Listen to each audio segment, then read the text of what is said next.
मेहनत कर पड़ता है जी जान से तपना, तभी पूरा होता है एक बढ़िया नौकरी पाने का सपना। आज बात करेंगे ड्रीम जॉब ड्रीम कंपनी में कैसे मिले। 10 पॉइंट दूंगा, 10 पॉइंट स्टेप वाइज दूंगा। मैं Vivek Bindra, founder and CEO बड़ा बिजनेस डॉट कॉम। उससे पहले 3 सिनेरियो समझिएगा। पहला सिनेरियो, जो काम करने में आपको बहुत मजा आता है और आपको अच्छे से करना भी आता है, लेकिन अगर उसके पैसे अच्छे नहीं मिले आपको तो आप जिंदगी भर गरीब रह जाएंगे। दूसरा सिनेरियो लेते हैं, जो काम करना आपको अच्छे से आता है, उसके पैसे भी मिलते हैं, लेकिन आपको प्यार नहीं है उस काम से, आपको मन नहीं करता वो काम करने को, तो आप जिंदगी भर बोर होंगे। और तीसरा सिनेरियो, जिस काम से आपको प्यार तो है, बाजार में उसकी तनख्वाह भी मिलती है, लेकिन आपको करना अच्छे से आता नहीं है, तो फिर आपको नौकरी नहीं, वो तो खाली एक सपना है, वो ड्रीम जॉब नहीं है, खाली ड्रीम है। बात समझते हैं कि 10 पॉइंट क्या किया जाए, एक अच्छे से आपको जॉब कैसे मिले। पहले जिस कंपनी में आप जॉब चाहते हैं, पहला पॉइंट है उस कंपनी के बारे में रिसर्च करो। उस कंपनी का विजन, मिशन, उसकी लीडरशिप, उसके माइलस्टोन्स, उस कंपनी के बारे में पढ़ लिख लो वहां रिज्यूमे भेजते वक्त। नौकरी.com पे बहुत सारी अपॉर्चुनिटीज आपको मिलेंगी, लेकिन पहले कंपनी की वेबसाइट, इंटरव्यू में जाने से पहले उसके सोशल मीडिया, उसका एंगेजमेंट, mouthshut.com, glassdoor.com, उसका लिंक्डइन, उसके सारे गूगल पे सब चीजें, जितना ज्यादा आप इंटरेस्टेड होंगे उतना आपका कैंडिडेचर इंटरेस्टिंग हो जाएगा। जब आप इंटरव्यू में मिलते हैं ना लोगों से, if you are interested in the company, they will see you as interesting for the company. Company research के बाद दूसरा पॉइंट, जॉब डिस्क्रिप्शन को समझिए। जॉब डिस्क्रिप्शन की डिटेल मांगिए। आपका केआरए क्या होगा, केपीआई क्या होगा, आपसे क्या एक्सपेक्ट किया जा रहा है कंपनी में, यह मांग लो। अगर यह समझ में आ जाए कि कंपनी आपसे चाहती क्या है, करवाना क्या चाहती है, जॉब का डिस्क्रिप्शन, आपका केआरए की रिस्पॉन्सिबिलिटी एरिया, आपका केपीआई की परफॉर्मेंस इंडिकेटर, आपसे क्या एक्सपेक्ट किया जा रहा है इस रोल में, अगर वो मिल जाएगा तो पूरा ग्रिप आ जाएगा आपका इंटरव्यू में। तीसरा, अब जो इंटरव्यू लेने वाला है उसकी डिटेल निकाल लो। एचआर से जब आप बात करेंगे, पूछेगा आपका इंटरव्यू कौन लेंगे, उस इंटरव्यूअर का अगर आपको नाम मिल जाता है तो लिंक्डइन पे उसका प्रोफाइल खोल लीजिए। देखिए उसने क्या पोस्ट शेयर किया है, क्या आर्टिकल शेयर किया है, क्या उन्होंने कोई ब्लॉग शेयर किया है, उसके बारे में अगर आप तारीफ करेंगे या उसकी डिटेल उनको इंटरव्यू में बताएंगे, तो वो आपकी आई फॉर डिटेल को बहुत पसंद करेंगे। मेरे साथ भी होता है कई बार, जब कोई मुझको इंटरव्यू देने आता है, बोलता है सर मैं तो आपका बहुत बड़ा फैन हूं, मैं तो आपके सारे वीडियो देखता हूं, तो मैं पूछ लेता हूं टॉप 5 वीडियो कौन से देखे थे जो आपको बहुत पसंद आए और मैंने उसमें क्या बताया। पता चल जाता है कि आदमी झूठ बोल रहा है या सच बोल रहा है। अगर डिटेल में लिया अपने इंटरव्यूअर को पहचान, तो अपने इंटरव्यू को बना लोगे सुपर आसान। इसको क्या कहते हैं, failing to plan means planning to fail. Plan करके जाइए, इंटरव्यूअर के बारे में पढ़ के जाइए। अब्राहम लिंकन भी बोला करते थे ना कि अगर मुझे पेड़ काटना हो, मेरे पास 8 घंटे हों, तो 6 घंटे तो मैं केवल धार लगाऊंगा, 2 घंटे में पेड़ काट दूंगा। 6 घंटे धार क्या लगाऊंगा, मतलब क्या, इतनी तैयारी कर लूंगा कि 2 घंटे में पेड़ अपने आप कट जाएगा। आसान है, लेकिन थोड़ा इसको समझ के जाओ। इंटरव्यूअर क्या क्वेश्चन पूछ सकता है आपसे, कि अपने बारे में बताओ, पूछेगा आपसे पॉपुलर क्वेश्चन क्या, आपको क्यों हायर करें, आपकी स्ट्रेंथ्स क्या है, आपकी लीडरशिप स्किल्स के बारे में बताइए, आपके पास एक्सपीरियंस नहीं है, आपको क्यों हायर करें। इस तरह अगर आप अपनी तैयारी करके जाएंगे, मजा आएगा। चौथा पॉइंट, एम्प्लॉयर सेंट्रिक रहिएगा। इस चौथे पॉइंट में ध्यान रखना, इंटरव्यूअर आपकी मानसिकता को जरूर चेक करता है। अपने आंसर्स को ऐसे कस्टमाइज करिए, आप आत्म प्रेरित, सेल्फ मोटिवेटेड दिखने चाहिए। एक एम्प्लॉय मानसिकता का होता है, एक इंट्राप्रेन्योर मानसिकता का होता है। हमारे एवरीथिंग अबाउट एंटरप्रेन्योरशिप कोर्स में हम इंट्राप्रेन्योर की बहुत बात करते हैं। एम्प्लॉय वो जो नौकरी करता है, इंट्राप्रेन्योर वो क्यों करता तो नौकरी है, पर उसका बिहेवियर ओनर जैसा होता है। वो प्रॉब्लम पे फोकस करेगा, एम्प्लॉय इंट्राप्रेन्योर एक्शंस पे फोकस करेगा। वो बोलेगा फैमिली इज माय फैमिली, ये कहता है कि नहीं नहीं, organisation is also my family. वो उसको परिवार की तरह देखता है। वो हार्डवर्क करता है, ये स्मार्ट वर्क करता है। वो कंज्यूमर होता है, ये कंट्रीब्यूटर होता है। एंटरप्रेन्योर आते ही सोचता है मैं ऐसा क्या कर लूं कंपनी में। वो पुश स्टार्ट है, उसको धक्का मारोगे तो काम चालू करेगा। ये सेल्फ स्टार्ट है, अपने आप काम करता है। वो टाइम वेस्ट करता है, ये टास्क वेस्ट करता है। एम्प्लॉय क्या करता है, सुबह 9 से 5, 9 बजे आएगा, 5 बजे निकल जाएगा। ये क्या कहता है, जब तक काम खत्म नहीं होगा तब तक बैठूंगा। काम जल्दी खत्म करने की कोशिश करता है। ये समय के हिसाब से नहीं, काम के हिसाब से काम करता है। इसलिए employ gets paid for the time he spends, intrapreneur gets paid for the value he creates, है ना। तो ये इसको क्या चाहिए, sick leave, casual leave, earn leave, वो leave he doesn't want to leave. तो आपके जो आंसर है ना, वो उससे आपका नेचर, आपका बिहेवियर, आपका कल्चर पता लग जाएगा। ये ब्रेकडाउन में खत्म हो जाता है, ये ब्रेकडाउन में ब्रेक थ्रू क्रिएट कर देता है। ये बिहेवियर नेचर पता चल जाता है। पांचवा पॉइंट, अपना असेसमेंट भी करके जाइए, जो कि आपके इंटरव्यू में दिखाई पड़ेगा। सनातन गोस्वामी चैतन्य महाप्रभु से बोले कि आमी, क्या बात हुआ कि मैं हूं कौन, आप पहचानिए अपने आप को।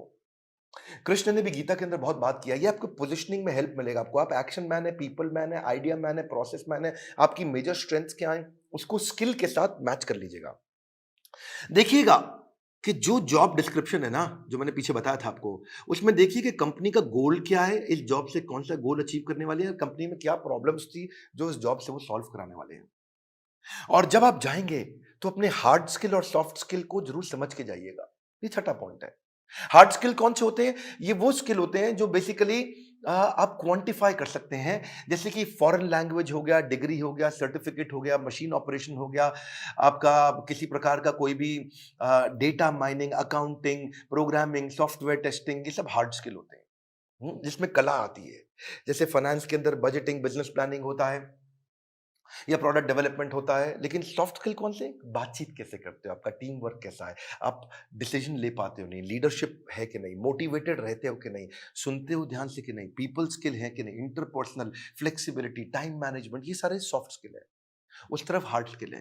तो पहले से ही चेक करके जाइए, क्योंकि आपका see he who speaks without attentive ear is mute. क्या मतलब हुआ? जो बिना सुने बोलता रहता है, बोलता रहता है, जो बिना सुने बोलता रहता है, वो सबसे बड़ा गूंगा होता है। उसके बोलने का कोई फायदा नहीं है। इसलिए आपकी कम्युनिकेशन में सुनिए ध्यान से कि वो क्या डिमांड है आपसे। इफेक्टिव कम्युनिकेशन में 20% is only what you know, 80% is how do you feel about what you know. कैसे आप उसे कम्युनिकेट करते हैं। सीधे बैठिए, हमेशा स्माइल मेंटेन करिए। ऐसा करके आराम से रिलैक्स होकर के बैठने वाला तो जमेगा नहीं ना। कॉन्फिडेंट और इंफॉर्मेटिव लगते हैं जब आप अच्छा कम्युनिकेशन और सॉफ्ट स्किल मैनेज कर पाते हैं। सातवां है, अब मौका ढूंढिए कि आप भी कोई ऐसा क्वेश्चन करें जिस क्वेश्चन से इंटरव्यूअर को लगे यार ये आदमी बुद्धिमान है। एक बात बताऊं आपको कि knowledge is having the right answer, but intelligence is asking the right question. ज्ञानी व्यक्ति के पास उत्तर होता है, पर बुद्धिमान व्यक्ति के पास प्रश्न होता है। अगर आपने कोई ऐसा प्रश्न किया जिस प्रश्न से वो बहुत इंप्रेस हो सकता है, जैसे आप उनसे पूछिए इस बारे में, इस रोल से आप कौन सी प्रॉब्लम सॉल्व करना चाह रहे हैं, इस रोल के माध्यम से आप कौन सा गोल अचीव करना चाह रहे हैं, इस रोल से आप मेरी परफॉर्मेंस को कैसे इवैल्यूएट करेंगे।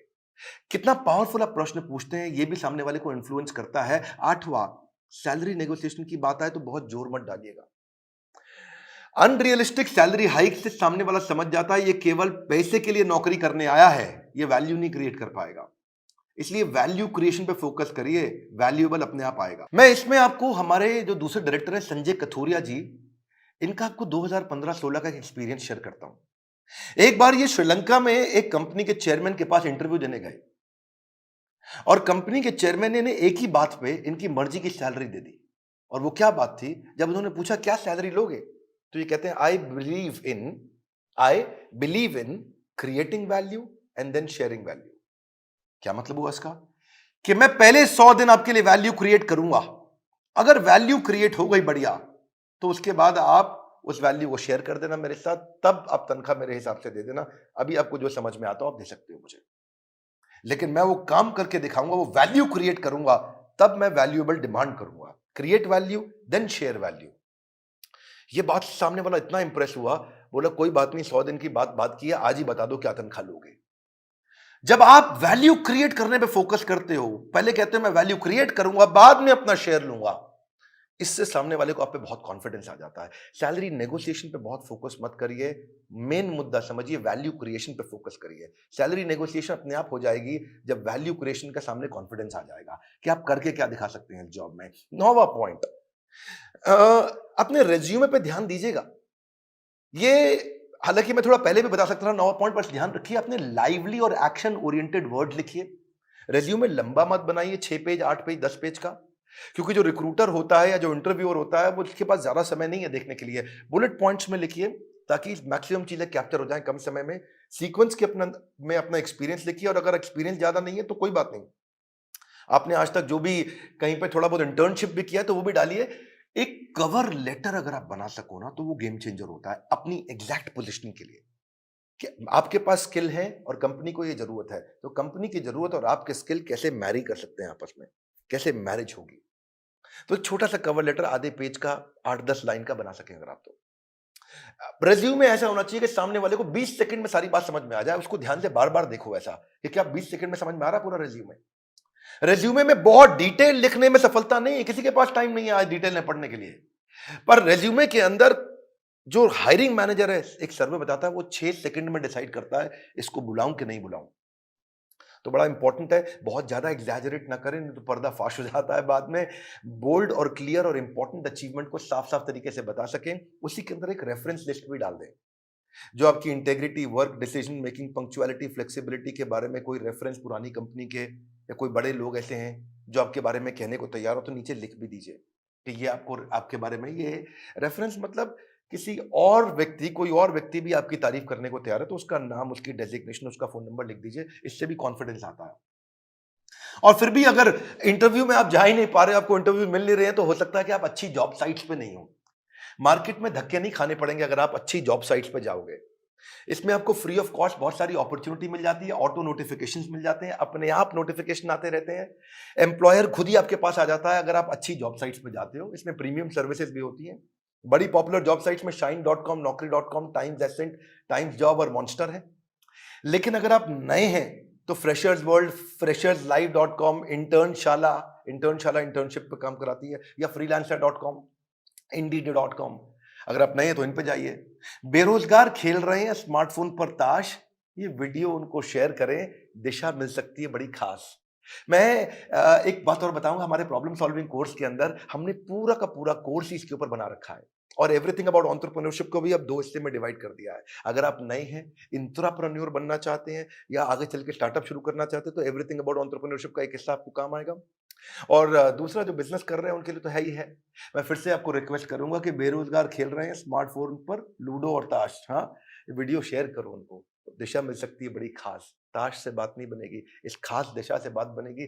अगर आप नए आए सब्सक्राइब जरूर करिएगा, लाइक करके उत्साह बढ़ाइए, बोर्ड लाइन नंबर पे फोन करिए, चेक करिए कि कैसे एवरीथिंग अबाउट एंटरप्रेन्योरशिप जिंदगी भर के लिए आपको एक बड़ी दिशा दे सकता है, आपको एक इंट्राप्रेन्योर बना सकता है। किसी को नौकरी मिले ना मिले, इंट्राप्रेन्योर की बहुत कमी है, उसको नौकरी जरूर मिलती है। हमारे साथ जुड़े रहने के लिए, दुनिया का नंबर 1 एंटरप्रेन्योरशिप यूट्यूब चैनल बनाने के लिए, वीडियो को लाइक करके उत्साह बढ़ाने के लिए आप सबको हृदय की गहराइयों से प्रेम पूर्वक बहुत बहुत धन्यवाद।